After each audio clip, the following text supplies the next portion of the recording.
about 97,000 million people that claimed they were at that game, and I was not one of them. I can't remember where I was that day, but one of the oddest things about that game, as wild as it finished with that score 58, 56, 7 overtimes at the end of regulation, tied 17-17. And it's one of the many things I don't like about college overtime.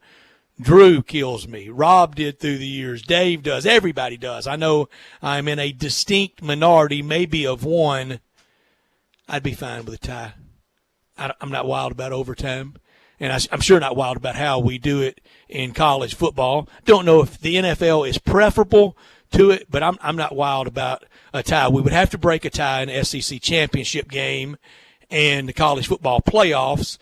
But I've been to some games that were none of them are on my list, though, but I've been to some great ties. You know, the 93 tie between Alabama and Tennessee at Legion Field, I didn't even have it in my top 17 or 18, but it was a great game. So I've been to some great ties. Drew would hate that because he doesn't want anything to do with ties, and we're not going to have them. We're going to keep overtime. I just don't know if I really like how it's administered, because you see players just being kind of zombie apocalypse players, especially defensive players, the bigger players, with every passing second. Maybe we've made it better with the institution of having to go for two earlier than it's been. I've always kind of wanted to back it up to where they start. Instead of starting at the 25, maybe back it up to midfield, bring in all aspects of football, offense, defense, and special teams, because except for the extra point team, the punter, when overtime starts, he can head to the showers and get the hot water first, because he's not going to be used. I would like to back up maybe, but that would extend the games. I see why you wouldn't want that for the injury aspect of it, but to see how the bigger players look out there with overtime. I can't believe we hadn't got a Hunter Henry Heave text yet at 67129 from Arkansas fan. Not on my list as one of my favorite games of all time. In fact, one of the more miserable games I've ever been to of all time. Thank you, Razorback fans. That night, that game ended 45-45 as it headed to overtime, and I said in that post game that night, for as much as this hurts, what do you expect when you give up 45 during the game? You're there for something crazy to happen at the end, and that was a good Ole Miss defense. Back to one of those Dave Womack defenses. Texter at 67129 asked, didn't Tennessee and Arkansas 6 overtimes the same year? I don't know if it was the same year, but wasn't it in the neighborhood of that time? And Arkansas got in a long one with Kentucky in that stretch. Arkansas has been in some crazy overtime affairs through the years. Hour number 2, it's in the books. We start hour number 3 next. We go to New Orleans, and we visit with our friend Mike Detillier from WWL on everything going on in that city and the dynamic now for Drew Brees. After his comments, we'll talk about the Pels, we'll talk about the LSU Tigers, and, of course, we will talk about the New Orleans Saints, and Mike Detillier with a great piece out at Twitter on the history of the New Orleans Saints and how they got to New Orleans, got the dome, and the current condition, great condition that they are in. That starts hour number 3. That's next on Sportstime. Looking for a great place to deposit your money? Try First Bank. Competitive CD rates, a money market that moves with Wall Street prime and interest-bearing checking account options. Not to mention their friendly bankers who make decisions locally. To find out more, stop by one of First Bank's 3 local branches. 6482 Poplar Avenue, just east of International Paper. 8398 Highway 64 across from Wolf Chase. And 6280 Highway 64 in Oakland. Or visit firstbankonline.com. Member FDIC. Brian Elder's Roofing Solutions. Chris Price here for Brian Elder Roofing. The storms we've had over the past several months have been devastating to our communities. The rainy season is ahead. You may have not even noticed the dripping in your attic, water stains throughout your home, or even worse, mold and mildew. Please call Brian Elder Roofing and we will send out our project managers to assess any damage. We will not try to sell you a roof if all you need is a repair. We will measure your roof from outer space. 0% for 60 months, even no payments till 2022 are available with approved credit.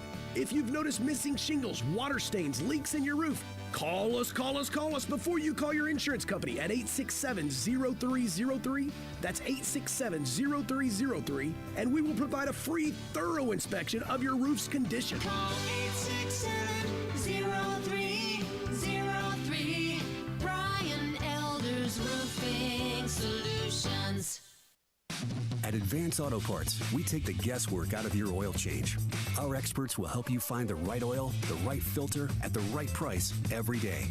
Get 5 quarts of full synthetic Valvoline, Mobile One, Castrol Edge, or Pennzoil Platinum with a Fram titanium oil filter for just $33.99.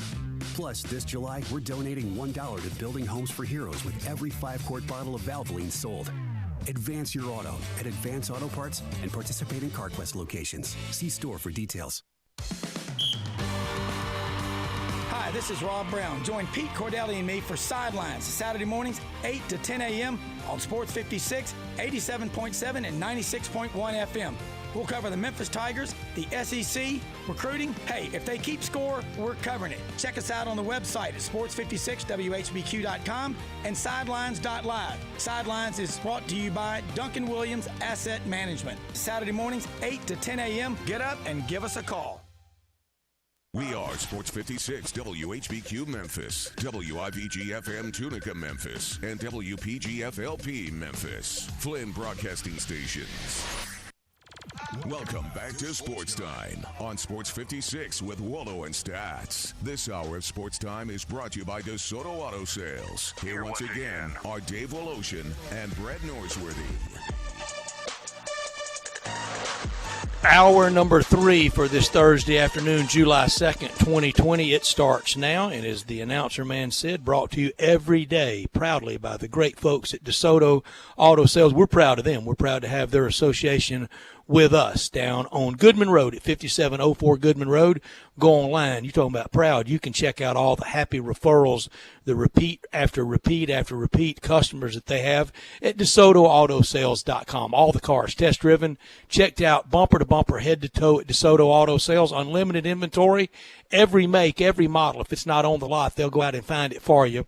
No shortcuts taken at DeSoto Auto Sales. You walk in, treated like family by kind, courteous employees, laid back, down-home atmosphere, and they care about your time. They want you to enjoy the ultimate car experience because they know we're living in a world today that time really matters. You walk in, you find the car you want, test drive that car, credit approved, paperwork completed, and you're out of there in about 45 minutes, and you're happy in your new car. Less than an hour at DeSoto Auto Sales to be in your new car. DeSotoAutoSales.com at 5704 Goodman Road, 662-890-7184. Come on down to DeSoto County for that town and country experience on Goodman Road at DeSoto Auto Sales. I love having Mike Detillier on. Mike, I'm going to tell you, starting out, I got one of my best friends lives in New Orleans. He follows you. He's not stalking you, but he follows you quite a bit. Although being the number 1 graduate in the history of the August Tulane Business School, getting his MBA there, number 1 all-time graduate, a academic record that it was just unreal. He is not very Twitter savvy, so I sent to him last week the link of the stories of the history of the New Orleans Saints, how they got to town, and he just loves you even more, Mike. He loved those stories. Thanks so much. The story behind this story is back in 2003. I'm working with Buddy DiLiberto, and Buddy's in his 70s at this time. So, Mike, listen. We got to write a book. I said, what are we going to write a book on? He's like, listen, on how New Orleans got an NFL franchise. He said, listen, in a few years, we all going to be dead. Not you, but he said, me, everybody else involved with it. And so, typical Buddy, because he was always not on the gambling side. He was always on the gambling side of things. He got that part right. But we got to sit down and talk, and he was very close to Dave Dixon. I knew Dave a little bit. I didn't know him as well as Buddy, but so I got a chance to sit with Dave for a couple of days and have him tell me the story. And, and Dave's up in age at this time, but his memory was still really, really good for all of what was happening. We had the transcripts from the Hey Buddy D shows when we had on Hank Stram, Pete Rozelle, all those guys that sort of in the back of all of this and telling their stories about how New Orleans got the franchise. And so we were going to write the book. We did a little bit more in 04, and he was like, listen, in the off-season of 05, once you get the draft book finished, you and I, we're going to get together. We're going to piece this. We got all the info. We're going to piece it together. We're going to write it, and we're going to go to press with it. But he dies in early 05. I put all that information in a file cabinet, had not opened it. Sports Illustrated comes to me and offered me a position to write for them on their online network. Mm-hmm. And at first I was, I got enough things to do. And they were like, and so I kept turning them down. No, I didn't want to do it. And finally we came up with a deal of how to do it. And first thing that Kyle tells me is, I want you to write the history of how New Orleans got the NFL franchise. And I'm like, damn, I got that somewhere. Now I got to find it. So it's like, you put something away and you got to go find it. And it took me about an hour, but I finally found it in my files that I had it, and I pulled it out. And it was like opening up, walking in a museum. And I mean, it was unbelievable. So he's like, how many pieces would this take? And I said 9. So I wrote the first 2. I'm almost finished with 3 and 4. In fact, 3 is finished. I'm doing 4. And so it's just the history of how there was so many ups and downs and everything else that happened, how New Orleans got it.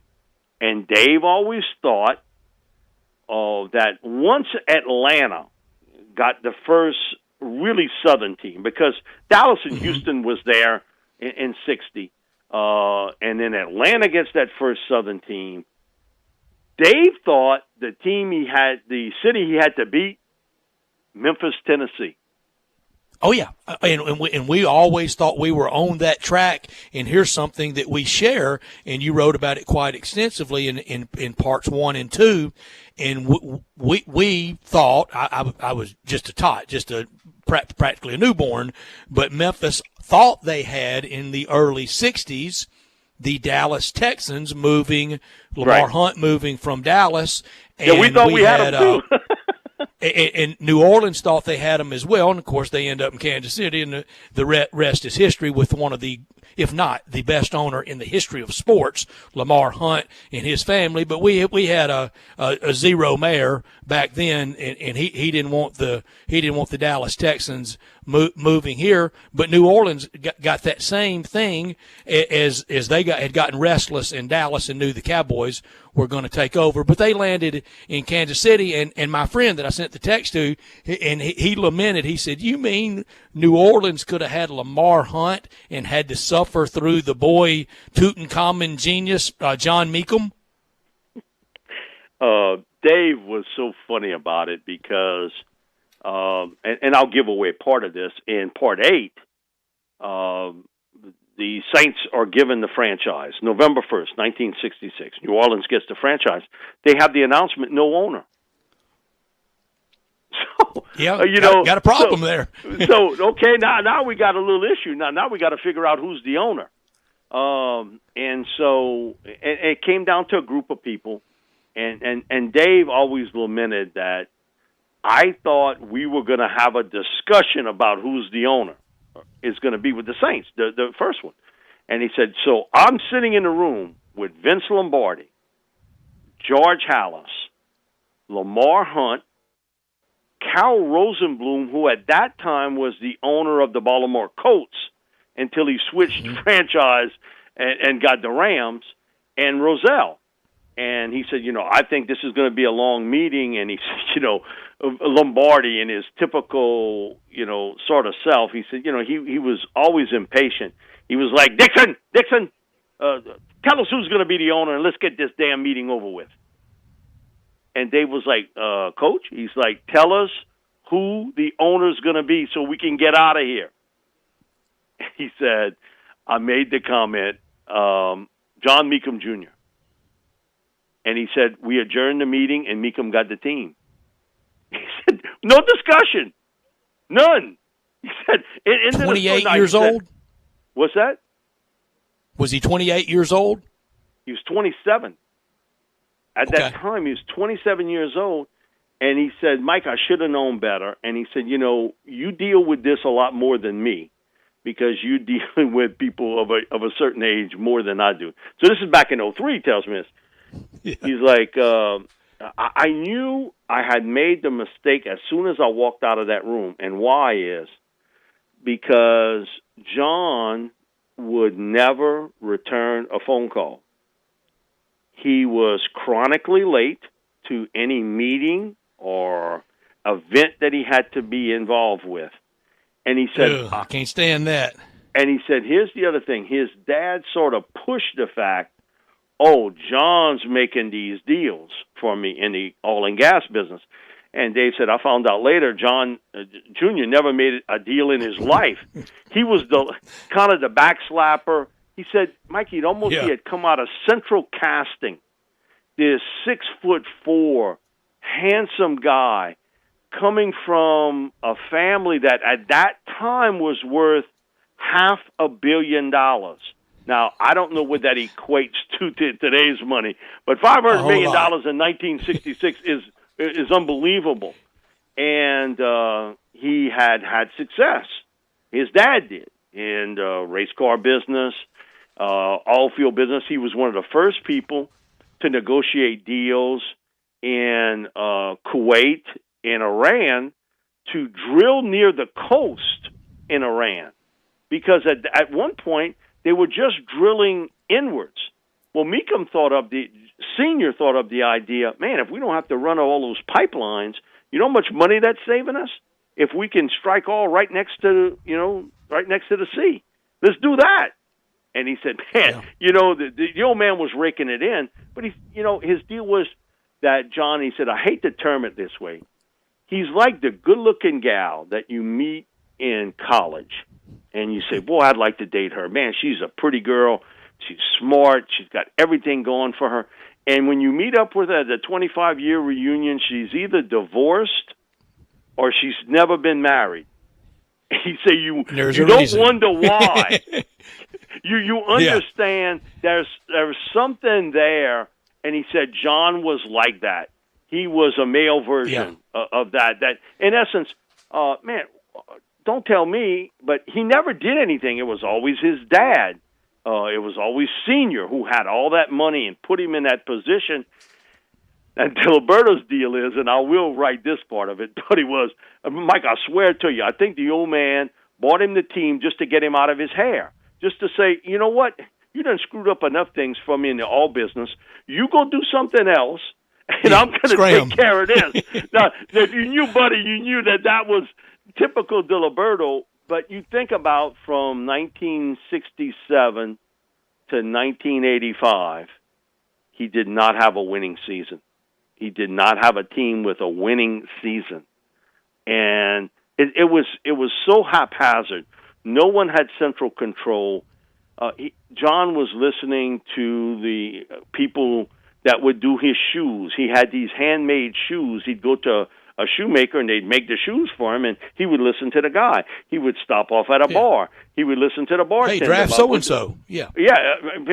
That's a really good idea. He would have people like Carol Rosenblum and call him and say, man, listen, you need to draft so-and-so. He's a really good football player. You early enough to pick him. Picking me was a dud. Eddie Robinson tells the best story. Coach Rob did one of the television shows with Buddy, and he said as soon as Meekum got the job, he waited 3 weeks, called John, got no reply back. And he said, I didn't take offense to it, because he said, I heard he did it to everybody. So he said, I didn't take any offense to it. But he said, I waited a couple more weeks, and I called him back. His secretary told me, he got your first message, but he's been so busy, so-and-so, and I'll make sure I pass it along. He said, all I want to tell him is if he needs my help for anything, I'm a Louisiana guy. I want to help him. And he said, at that point, there weren't a lot of NFL teams picking multiple players, so to speak, from the black colleges in the SWAC. He said, but they were in the AFL. They were doing that. And he said, my thing is, you want to come to me, you want to ask me a question about a player I have or somebody at Jackson State or Southern or whatever. He said, no, I'm willing to help. He said, I waited 3 days and said, no, he's never going to call me. He said, out of the blue, he calls my home. He doesn't call me at Grambling, he calls my house. And he said, Mike, he was as charming a guy as you could ever be. Apologized, man, I've been so busy, this and that. But he said he lied to me right off the bat because he told me, man, I've been stuck in New Orleans. I've been doing so many things for it. And he said his secretary told me he had spent 10 days in Aspen skiing. So he said either the secretary lied to me or John did, one of the two. And he said, I told him, if you ever need help, I'm here to help you because I want to see your franchise succeed. He said, Mike, it was the first time and the last time I ever talked to him. He never called me. Mike Detillier, our guest. You can follow him on Twitter at Mike Detillier, Detillier. You hear him on WWL, the SaintsReport.com, ESPN, Saints News Network, SI Now. When he said he had a lot going on, Mike Detillier wasn't kidding. He has a lot going on. Through the long and storied history of the Saints, I know for a long time it was Archie Manning. It's what drew me to the Saints. It was Morton Anderson. It was Deuce McAllister. It was other great players. But number one Saint all time is Drew Brees. Mike, how damaged is Drew Brees? Is it fixable around town, in the locker room, with people around town, or is it irreparable? My thing about it is, have you ever heard anybody speak ill about Drew until... Never. Okay, so then he has done so much for the community in giving back his own time and money. And a lot of times, I've been at charity events with him, and he will say, Mike, I don't want to take a picture. Have somebody else take the picture. I just want to help. How many guys do they do that? Not many. Man, they first in front. They want to get that picture taken.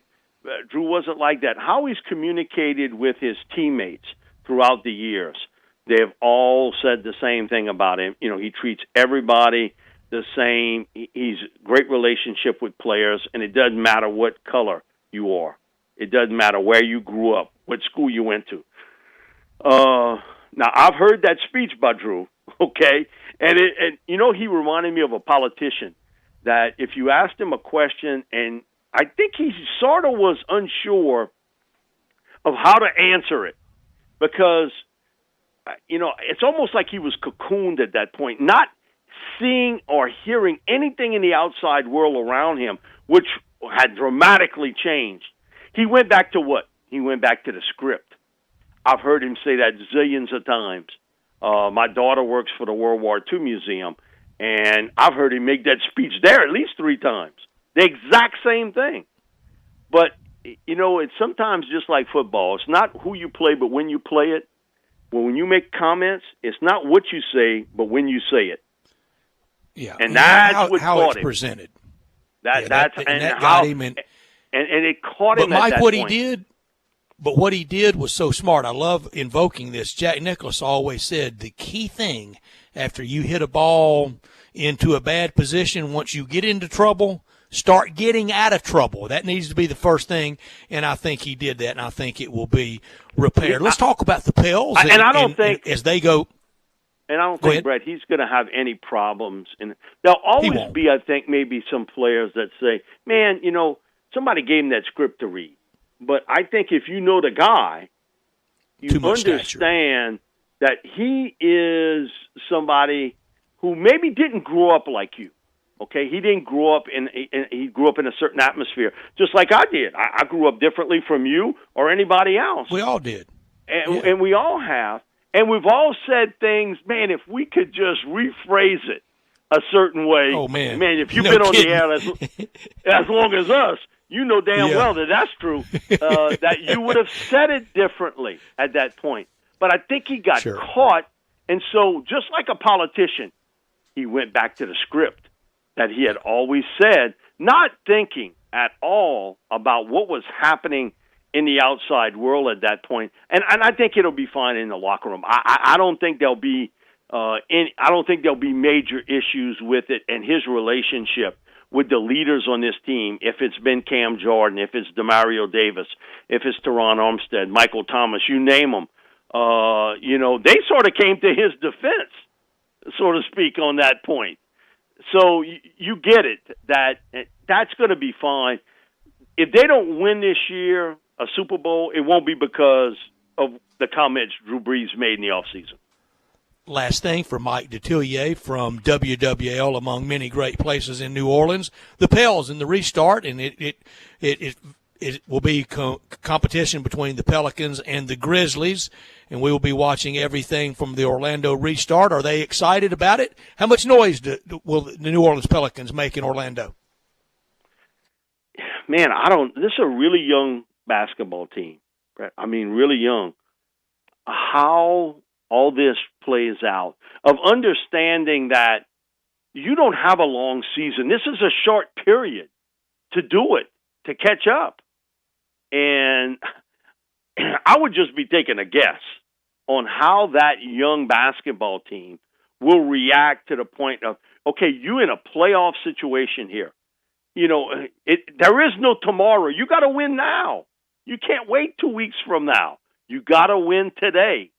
I don't think anybody can tell you, with a young team like what the Pelicans have, how they react to that situation. And I really don't know. I think that certainly you've got people like Drew Holiday that, has been in spots like this. But if you look at that roster, man, they got a lot of young guys. And is the mindset right after all that layoff? And what happens if they've already got 2 guys that test positive? What happens if somebody else? And distractions. And that's going to be something that Alvin Gentry is going to have to fight every step of the way. Every step of the way on this journey, if they can make it in there. But you know what? Can't we say that about the Grizzlies too? Very, very much so, Mike, and a lot of other teams. But I like Alvin Gentry, 65 years young, and I think that is something to keep eye on for older team officials, referees, and league personnel going into this, because it is a brave new world that we're in. Mike Detillier, love talking to you. Could talk to you every single day. Love it. We'll have to do it again soon. Have a great 4th and an Independence Day weekend ahead, and we'll have to catch up again soon. Thank you so much, and I'll be listening to you and Bobby Hebert and T-Bob on WWL. Thank you, Mike. Thanks so much. God bless, and everybody have a happy and safe 4th of July. Thank you, Mike. Mike Detillier with us from WWL in New Orleans, and he means it. I used to drive home and would listen to Mike and the crew and Buddy DiLiberto on WWL and that big clear flamethrower at nighttime, and would listen. Archie Manning would often join. Cooper Manning, fresh out of Ole Miss, would co-host with him. Love Buddy D. It is said that he lost more at the track than he ever made doing sports talk radio. That's okay. He had a good life, and he had a fun life. Texter at 67129 at the First Bank text line said, and Mike was talking about the Meekum family wealth, and the New Orleans Saints, $500 million in 1966 would be worth today $4.4 billion. I'm going to take it as fact from you, Texter. Thank you for that. $4.4 billion. Boy, he was a horrible owner. Archie Manning has told me 3 straight drafts the Saints passed on Dan Deerdorf, Franco Harris, and Lynn Swann in 3 consecutive drafts. If you have Dan Deerdorf at left tackle, and you have Franco to hand it off to, and you have Lynn Swann to throw it to, Archie Manning would have had a lot better 70s than he had, but they didn't. But he was a very famous and celebrated member of the New Orleans Saints, probably the most legendary Saint ever, until maybe Morton Anderson. Yeah, kicker, but in the Hall of Fame and beloved around town.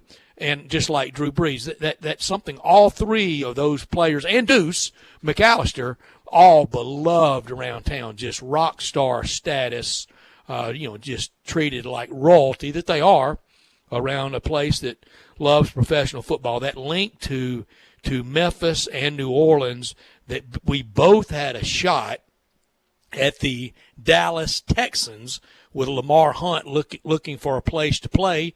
And what cost both of us was the stadium. Then Memphis, although the Liberty Bowl, then Memphis Memorial Stadium, the blueprints were out. I mean, it was getting ready to happen, but the Hunt family didn't want to wait that long, and they were going to play, as the story goes, for a year or two at Crump Stadium. And the mayor then rejected it, saying he did not want a minor league team in his town. How very dumb and short-sighted that he was, and that decision was. And also the decision came down kind of the same thing in New Orleans for Lamar Hunt. He didn't want to play at then Tulane Stadium, since raised in a walking park area now on the campus of Tulane. So the Superdome came along, and Dave Dixon, as Mike mentioned, he guaranteed that the Super Bowl would be finished, and it was publicly financed by Stevens Inc. out of Little Rock, Arkansas. And I won't say that's what made Stevens Inc. famous. They were very, very famous worldwide and for sure across the state of Arkansas, with Stevens running Arkansas and Jack Stevens running the company for the world. But it really burst them out on the kind of the public financing scene when they financed the building of the Louisiana Superdome, one of the ubiquitous buildings for something that's just 45 years old. It's one of the American landmarks. I won't say cathedral. I mean, it's not like Churchill Downs or Cameron Indoor or the Rose Bowl or the L.A. Coliseum or Wrigley Field or Fenway Park, but it's up there for venues that has hosted just about everything. Super Bowls, Final Fours, just about everything you can think of. All the national championship games for college football, Sugar Bowl, BCS games, college football playoffs, everything, including the home of the AAA St. Louis Cardinals for 1 year. In 1976, they were the New Orleans Pelicans, and the Cardinals' AAA team was located in New Orleans for the 76 season. And college baseball has been played. The Winn-Dixie Classic used to always be played there. My friend David Kellum and my friend Gary Darby, they've called the Winn-Dixie Classic, playing baseball at the Louisiana Superdome. I would suggest people go online and read those stories from Mike Detillier's Twitter site, at Mike Detillier. It would be a lot of fun. I have a game from the Sugar Bowl, from the Louisiana Superdome in my top 10. Hard to believe some of the games I've left out, including one of my all-time favorite games, 79 in Little Rock, Arkansas, and Texas 17-14 Razorbacks. A legendary day that day with my good friend Bryce Fletcher. I hope he's listening right now. I can't believe I left that one out. It would have been about 12 on my list. But we'll go over my list of top games, yours at 67129, and Drew Barrett will join us with his list. He's anxious to get his list out. He will. That's next on Sports Time. It's R&R on Sports. The word is out about R&R on Sports, where you've heard interviews from Ken Griffith Jr., Dr. J, Hank Aaron, and many, many more. R&R on Sports, Saturday mornings, 10 a.m., Sports 56, 87.7, and 96.1. Don't miss us. Blood and plasma donations are more important than ever. People all around the world still depend on the medicine your plasma helps make. That's why Interstate Blood Bank and Plasma Biological Services are open and will remain open for our donors. The United States government has declared blood and plasma donation as a critical infrastructure industry. That means healthy donors are allowed to travel to and from donation centers regardless of any stay-at-home mandates in your area. We need you to keep donating so that we can continue to manufacture these life-saving medicines. We understand that you may be concerned about COVID-19. The health and safety of our donors and our employees remain a top priority. To limit the spread of the virus, we're taking additional measures to ensure our centers are safe and clean. Donating now is more important than ever, but please do not come to the center to donate if you are not feeling well or have a sore throat, fever, cough, or shortness of breath. We are doing our part so that you can do yours. Come donate today at one of our IBBI or PBS locations across the Memphis area. If you want to make money in sales, Flynn Broadcasting wants you. If you can sell, Flynn Broadcasting has a great career waiting for you. If you can sell, we have great benefits, salary, commission, sales leads, and a great place to work. If you can sell, let us know today. Send your resume to jobs@flynn.com. Can everyone sell? No. But if you can, Flynn Broadcasting wants you. Apply today at jobs@flynn.com. Start your great career today at jobs@flynn.com. Flynn Broadcasting wants you. Family Leisure's here to make staying at home more enjoyable for you and your family this summer. Complete pool packages starting at $15.99. 24-foot pools only $19.99. 4-person spas starting at $19.99. Swim spas starting at under $10,000. We are offering contactless purchasing, deliveries, and curbside pickup. Give us a call to schedule an appointment or to place an order. Stay safe with Family Leisure. Welcome back to Sports Time on Sports 56 with Waldo and Stats. This hour of Sports Time is brought to you by DeSoto Auto Sales. Here once again are Dave Woloshin and Brett Norsworthy.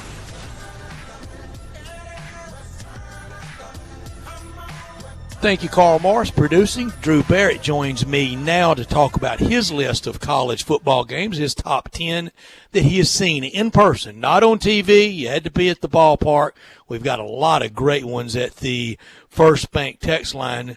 Texter sends in 1980, Mississippi State 6, Bama 3 in Jackson. I listened to the end of that game that day, of course, listening to Jack Crystal in this market, and that stopped a long Alabama winning streak. They were about as good then as they are now. Nothing new, is it? 40 years ago, 1980 in Jackson, Bama, the kings of college football then, always special. Yeah, I think a lot of people would have of about any fan stripe, maybe even Tiger fans for sure. Yeah, they would. May have a Bama victory, a win by their team over Bama on the list, and the Tigers got one in 1987 that a lot of people would enjoy. Drew Barrett, I bet your dad enjoyed that day when the Tigers beat the Mighty Tide at the Liberty Bowl Stadium. Oh, I'm sure he was very happy and probably had a few too many afterwards to celebrate.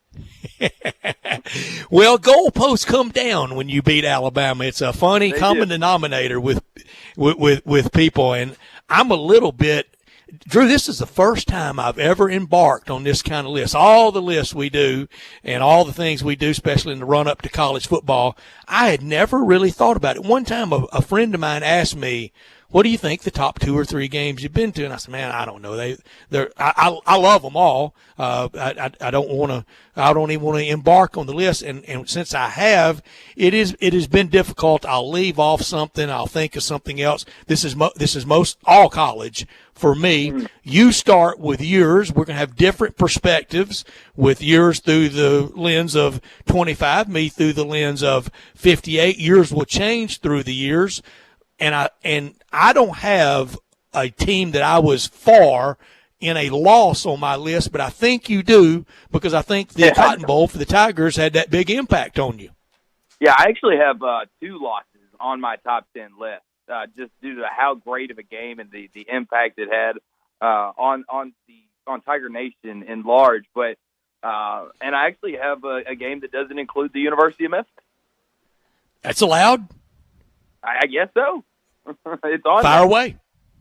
All right. At number 10, I've got Memphis versus UCLA at Liberty Bowl Memorial Stadium in 2017. The defeat of Chosen Rosen 48-45. Good one. Bright and early and hot that day. Oh, it was a steamer in Memphis. You want me to keep going? Please. All right. At number 9, Memphis versus UAB 2007, Battle of the Bones. First time Memphis had beat UAB, the UAB Blazers, since 1999. So it was a big game for the Tigers at that one. Number 8, Arkansas versus Florida in Fayetteville, Arkansas, 2009. Got to see Timmy Tebow play for the Florida Gators against the Arkansas Razorbacks. So it's just one of the greatest memories I have. At an and he was just removed from winning the Heisman Trophy 2 years before that, and arguably one of the greatest college players ever. Good one. Yeah, I definitely cherish that memory. And I remember he threw it in. We were sitting in the back of the end zone, probably about 4 rows up, and he threw an interception to the back and could just see the pain in his eyes because he never really made a mistake. So you could really tell how much it hurt when he actually did make one. Number 7, I got Memphis versus Cincinnati, 2019 American Athletic Championship. finally getting over the hump, winning it after 3 straight years going, and obviously getting to the Cotton Bowl. Number 6, Memphis versus SMU 2019.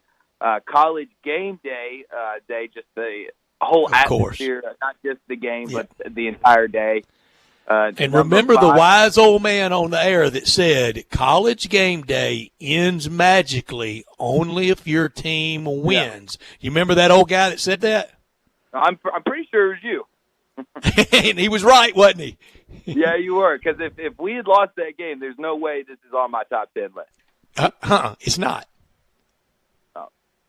Number 5, Memphis. Let me trade that. I actually have 3 losses on this list. Memphis versus Iowa State 2017 AutoZone Liberty. Good one. Yeah, just a great game. 21-20 loss against Iowa State, but it was so great to finally be in the hometown bowl. Number 4, Memphis versus Akron 2005 Motor City Bowl, D'Angelo Williams' last game, and the first bowl victory that I actually got to see because I went to the GMAC Bowl before that, and they ultimately lost to Bowling Green. So big memories for that one. Number 3, here's my second loss on the list. Memphis versus UCF 2017 double overtime AAC championship game. Yep. That was rough. It was a heartbreaker, but just so happy to be there when they got to the championship. I remember telling a lot of people that, I had to go down to Orlando because you never know when they're going to get back. And fortunately for the University of Memphis, they were able to get back to the next year and the year after that. Number 2, a day that I'll never forget, Memphis versus Ole Miss in 2015, getting that first-ranked victory for Justin Fuente and really putting the Tigers on the map. Can you believe me, Drew, if I tell you I do not have that game on my list? I can believe you because you've got a lot more years. Yeah, but I congratulated you after the game. You did. You were a true good sport about it. So were most people. And, of course, my number 1 game, it is a loss, but just being there in Jerry's world, Memphis versus Penn State in the 2019 Cotton Bowl, just a day and a game that while we didn't end up winning the game, it's going to be a game that I will remember and cherish for the rest of my life. Well, it was pinch yourself worthy the entire trip for all the Tiger fans I've talked to that went to Dallas. I knew you would have that experience. I've had the same thing. I was able to win at Jerry's World, but I knew you would, and if you could win, it would just magnify it. Drew, I promise you, there's a lot of cross-pollination with your list for me. I wrestled. I promise I did. I wrestled with that AAC game win over Cincinnati for this reason. Not my first college football game, but kind of first regular college football games going to, and I've told you, and I've told the story on there. Our favorite uncle, my favorite uncle was a proud grad of Memphis State, and he had season football tickets, great, right on the 50. And late in that game, I intentionally left the press box that day and went down as best as I could approximate, kind of around where John's seats were, and I wanted to watch the last few minutes of what I was hoping would be a win, and it got a little bit hairy, and kind of through over almost 50, well, it would have been exactly about 50 years from when I first started going with him to those games, and to take it all in kind of field side or right there in the stands. And I promise I had that game up there. You mentioned some of the other games. Of course, I was there in 2015.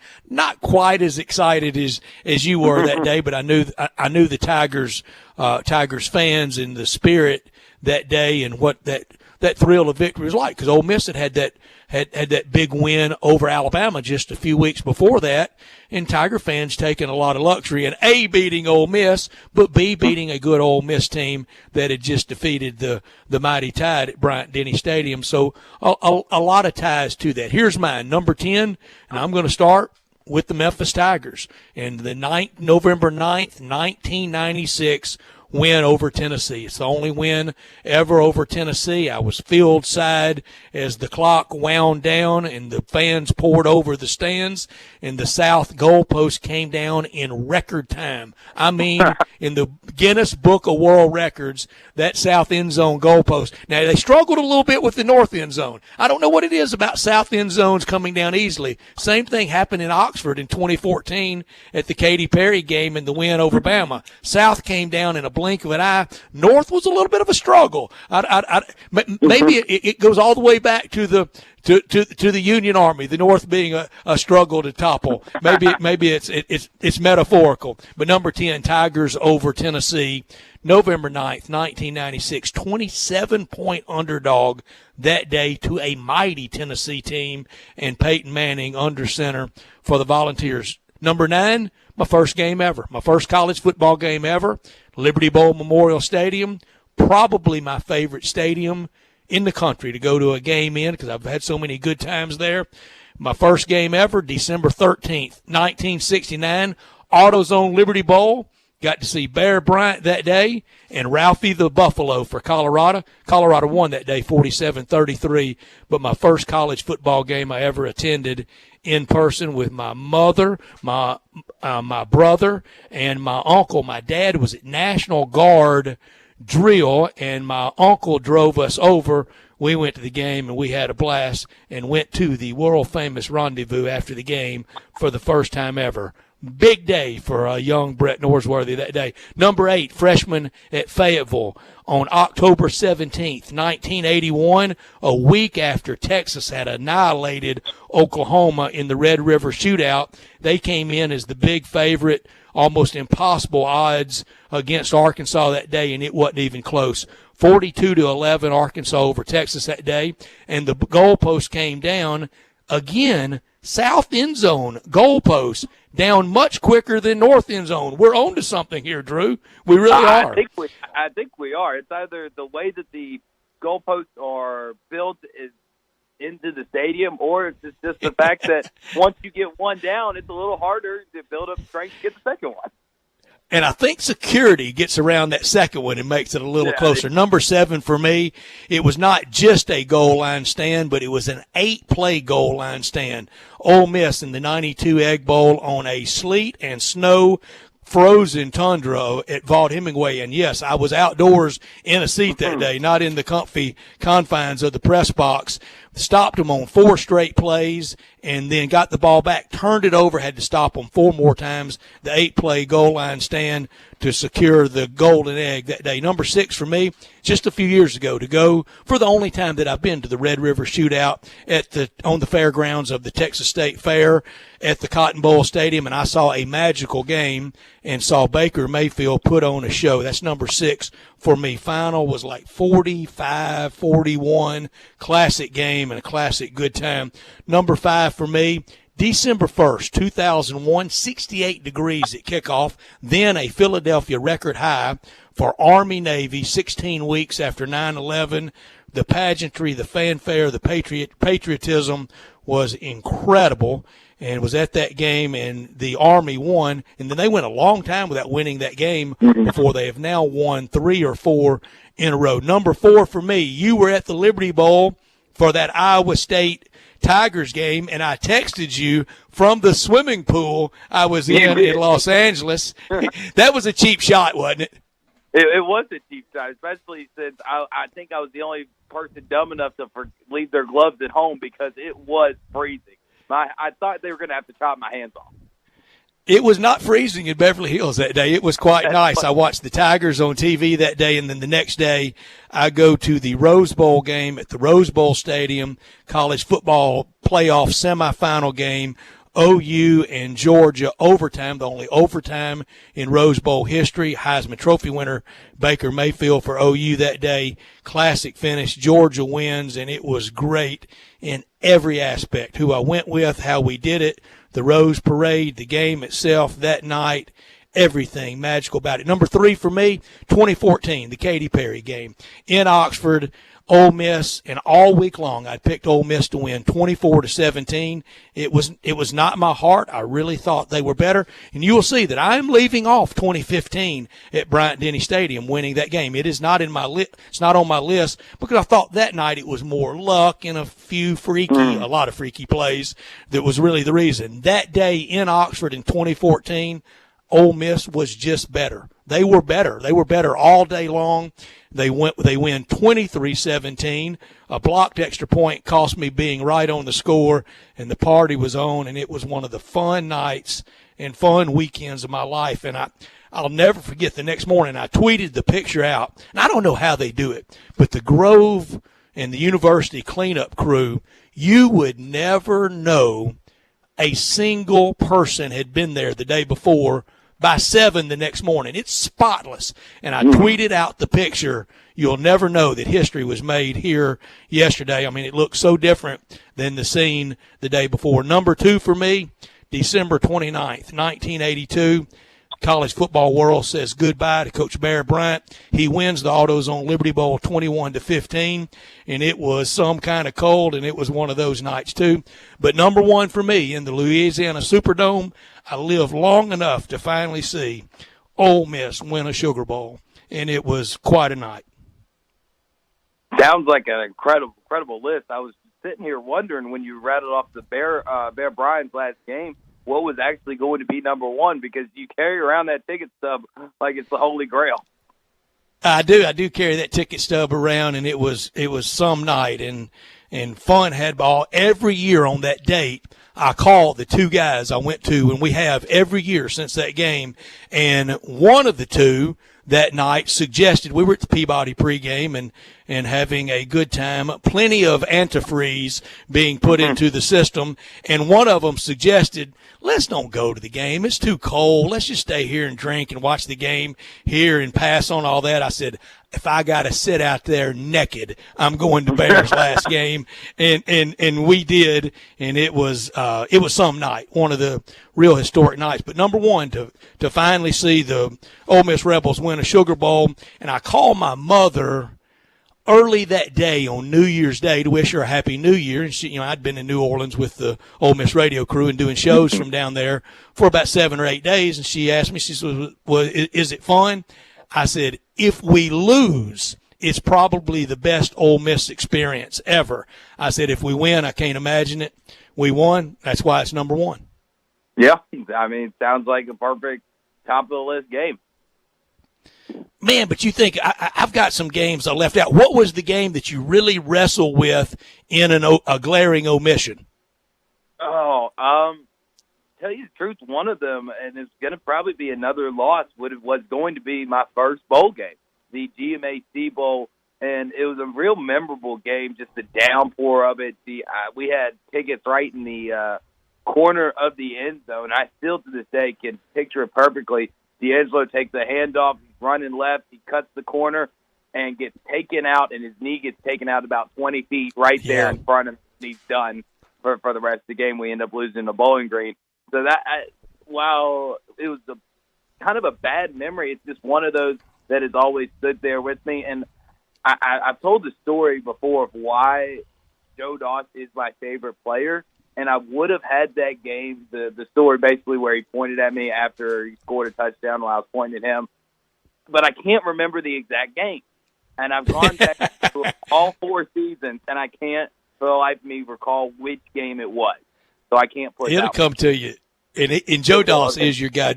Drew, thank you so much for jumping on. I hope I see you tomorrow, and take care and take care of your business, and hope I get to see you again soon. Thank you. Great list, and your list will only grow. Hope I can add to mine somewhere here soon. Thank you, Drew. Thanks, Brett. You got it. Drew Barrett joining me with his list. We want yours, and I'll look at these all night at 67129 at the First Bank text line. We wrap it up with Taco Bell Crunch Time. That's next on Sports Time. Search Sports 56 on Facebook and give us a like. And follow us on Twitter at Sports 56 WHBQ. Central Barbecue is committed to the health and safety of this community, who has supported Central for almost 20 years. Central Barbecue is still open for business with to-go and delivery options to serve the greater Memphis area with the same great barbecue you have come to know and love. With 4 locations to serve you, from downtown, midtown, and East Memphis, you can order your favorite barbecue and enjoy everything on the menu in the is cooking up new ways to start summer home. From online ordering to free delivery and convenient store pickup, we're helping make sure taking care of your summer projects is a breeze. And summer savings on all your favorite brands make things even easier. So freshen up the deck, fire up the grill. Summer's here, and it's as close as your own backyard. The Home Depot. How doers get more done. Napa know-how.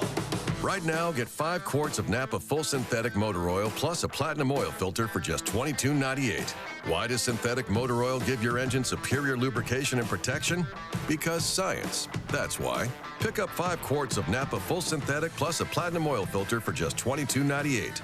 Quality parts, helpful people. That's Napa know-how. Napa know-how. General States pricing. Sales price does not include applicable state, local taxes, or recycling fees. Offer ends 7/31/20. Hey, frequent heartburn may keep you from running your A game, but it doesn't have to anymore. Join the Prilosec OTC 2-week challenge. Just go to prilosecotc.com. You'll get $3 off to get you started, plus 14 days of tips, tricks, and reminders. Just 2 weeks, 0 heartburn. Go to prilosecotc.com and sign up today. 0 heartburn is possible with Prilosec OTC. Use as directed for 14 days to treat frequent heartburn, not for immediate relief. Welcome back to Sports Time on Sports 56 with Waldo and Stats. This hour of Sports Time is brought to you by DeSoto Auto Sales. Here once again are Dave Woloshin and Brad Norsworthy. Come on, Muhammad, then we hit fame. We busy with the deal, we get insane.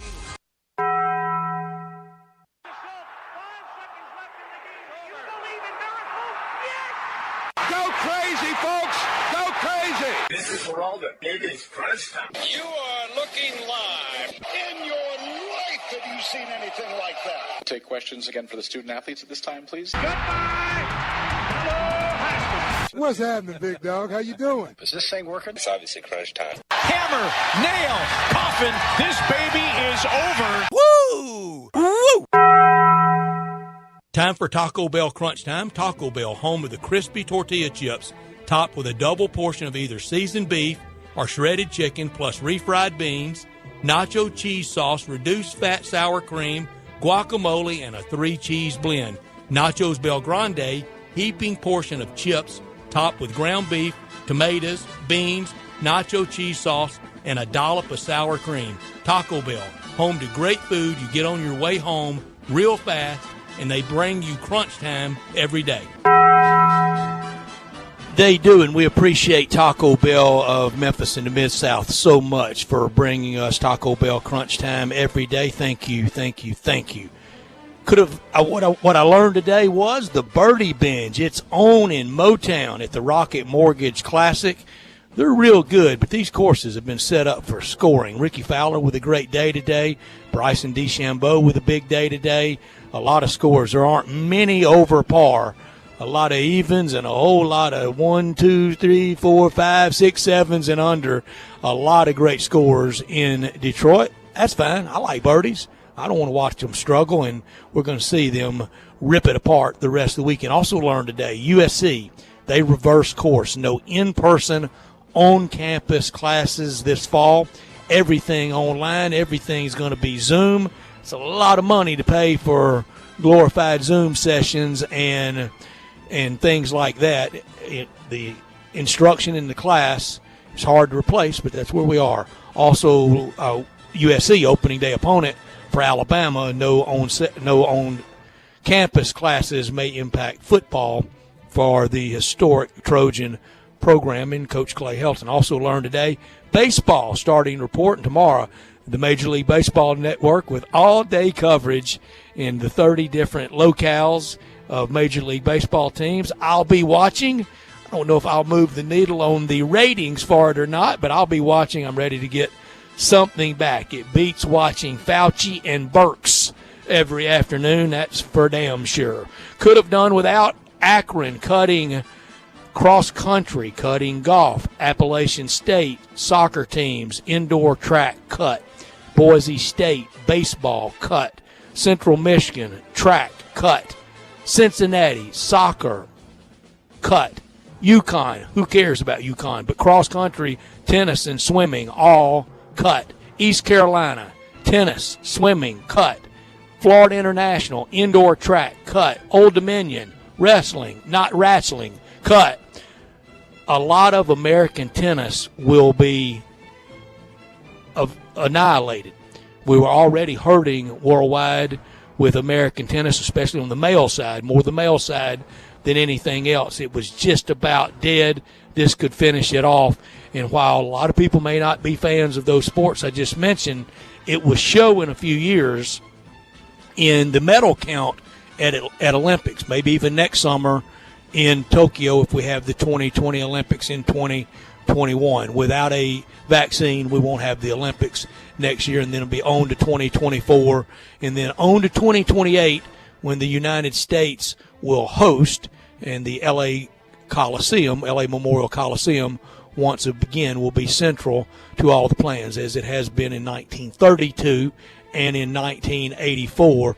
But by 2028, a lot of those Olympic sports that are being cut out will be impacted. It'll show in the future. Keeping a close eye tonight on the baseball camps, the reopening, who's showing, who's testing positive. Summer baseball camp, we all did that, didn't we? Just like the big leaguers, they're going to summer camp now. In NBA in Orlando, we will keep an eye on the positives, as they had a lot today. Now the total at 25, 9 more positive today for the NBA. We'll see what players just want to pass. The deadline's getting ready to approach, but I would imagine if they don't really want to be there and they want to leave, they'll be able to. You won't be able to keep them there, and you shouldn't be. Recap of Rocket Mortgage from the golf earlier today, where the scores have been very low. College football news after what I think was a brutal day for college football. We will keep an eye on it.